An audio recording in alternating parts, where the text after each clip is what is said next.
várias capitais, a população reage contra os supermercados que remarcam preço. E o ministro Dilson Funaro diz que vai punir qualquer um que tente escapar da lei dos preços congelados. E dá um exemplo. Se a minha empresa remarcar, eu faço questão que pegue meu filho e puna. O ministro da Justiça faz um alerta aos comerciantes. Ele pode marcar.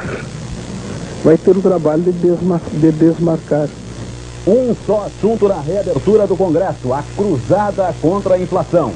Política econômica. Com a palavra o ministro Bresser Pereira. Me parecia essencial vir e debater com os senhores o que já foi feito e o que pretende ser feito em matéria de política econômica. Os dados do DIEESE. Fazer uma Constituição voltada para a realidade. Com este objetivo, os constituintes estão debatendo esta semana a política econômica do governo. O primeiro encontro foi ontem à noite no auditório Nereu Ramos.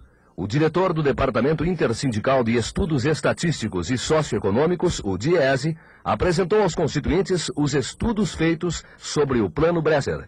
Segundo Walter Barelli, diretor do órgão, a perda salarial será de 38% com o fim do gatilho.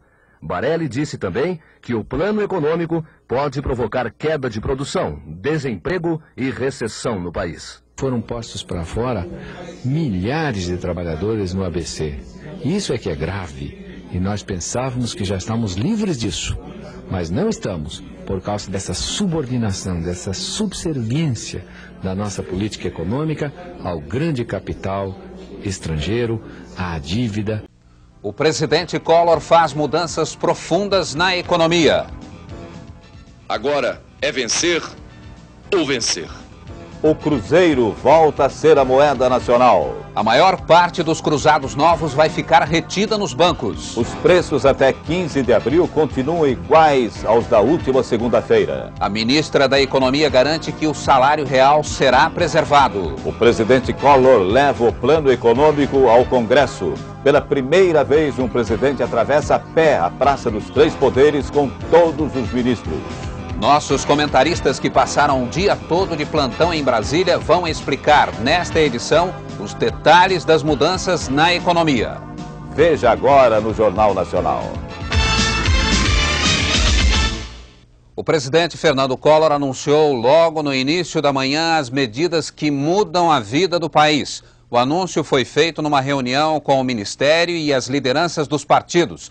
Depois ele foi ao Congresso, recebeu missões estrangeiras e ainda surpreendeu muita gente. Hoje, um novo estilo de trabalho pousou no Planalto. O presidente Fernando Collor chegou de helicóptero às 6h40 da manhã para a primeira reunião do Ministério. O presidente ainda esperou 15 minutos pela ministra da Economia, a única que chegou tarde, e abriu a reunião que confirmou a habilidade dele em usar o poder da comunicação. O anúncio das primeiras medidas do governo Collor foi transmitido ao vivo para todo o país, num horário em que muita gente ainda estava em casa. Às 10h30 da manhã, o presidente... Governo no Senado e na Câmara, senhores ministros de Estado, senhores jornalistas, senhoras e senhores, moços e moças. Os homens são construídos pela vontade. E essa mesma vontade. Nascia no Brasil, em 1º de julho de 94, o Plano Real.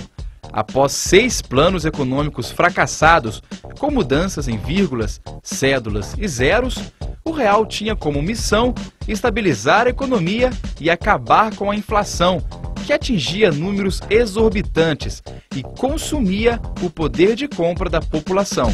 Só quem viveu nessa época conhece os efeitos de uma economia desestabilizada, que afetou principalmente as famílias de classe média baixa. Nos supermercados, os carrinhos tinham sempre os mesmos produtos, mas no final a compra ficava mais cara a cada dia, tomando por base valores de hoje e uma inflação de 4% ao dia, que era comum naquele período.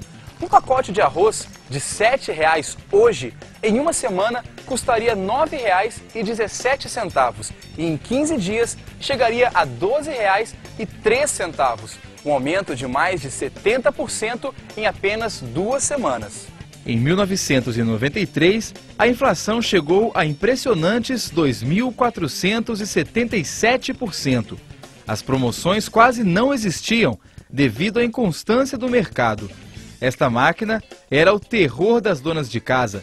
Ela trabalhava o tempo inteiro mudando os preços dos produtos nas prateleiras, que chegavam a ser remarcados mais de uma vez por dia. Era muito difícil, né? Tocar um comércio, você comprava uma mercadoria de manhã e à tarde já era outro preço. A inflação de 13 trilhões, 342 bilhões, 346 milhões, 717.617,70%.